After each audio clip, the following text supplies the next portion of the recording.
هل فعلا كنت حتغرق في هذا المشهد؟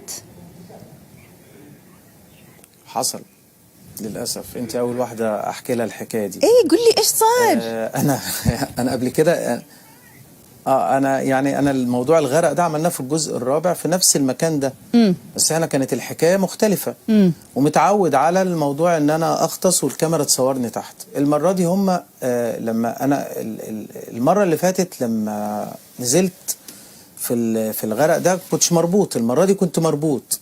تاني حاجه كانوا حاطين لي عشان اغطس لازم يبقى في حاجه اسمه التقل ده. التقل ده انا كنت شايل اكتر من 100 كيلو ملفوف حوالين جسمي. الجلابيه هي اللي كانت ستراه مش باين. ومكتف وفي علامه ما بيني وبين المنقذ تحت وفريق الانقاذ والمدير التصوير لو انا حصلت حاجه هرفع ايدي. بس انا هرفع ايدي ازاي يعني لان هي مربوطه. فانا نزلت فعلا. بس لما نزلت ما كنتش واخد حذري وما كنتش واخد نفسي الصح. فنزلت فالتقيله خدتني تحت فعلا. فقعدت افك ايدي بجد وما افتكروني بمثل. رفعت ايدي لقيتش حد جاي لي. حتى في شوط انا بصراحه الفيديو ده نزل عندي ومسحته بسرعه لان انا في حتى نظره كده عينيا انا حسيت ان انا بموت. فتحت عيني اللي هو في تبريئه كده لغايه ما لحقوني.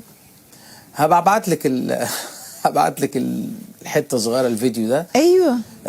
بس ربنا سترها. طلعت خففت التقل اللي كانوا عاملينه ونزلت تحتي. خدت اكسجين الانبوب الاكسجين. انا ما بغطس اصلا مش متعود على الغطس والحاجات ايوه.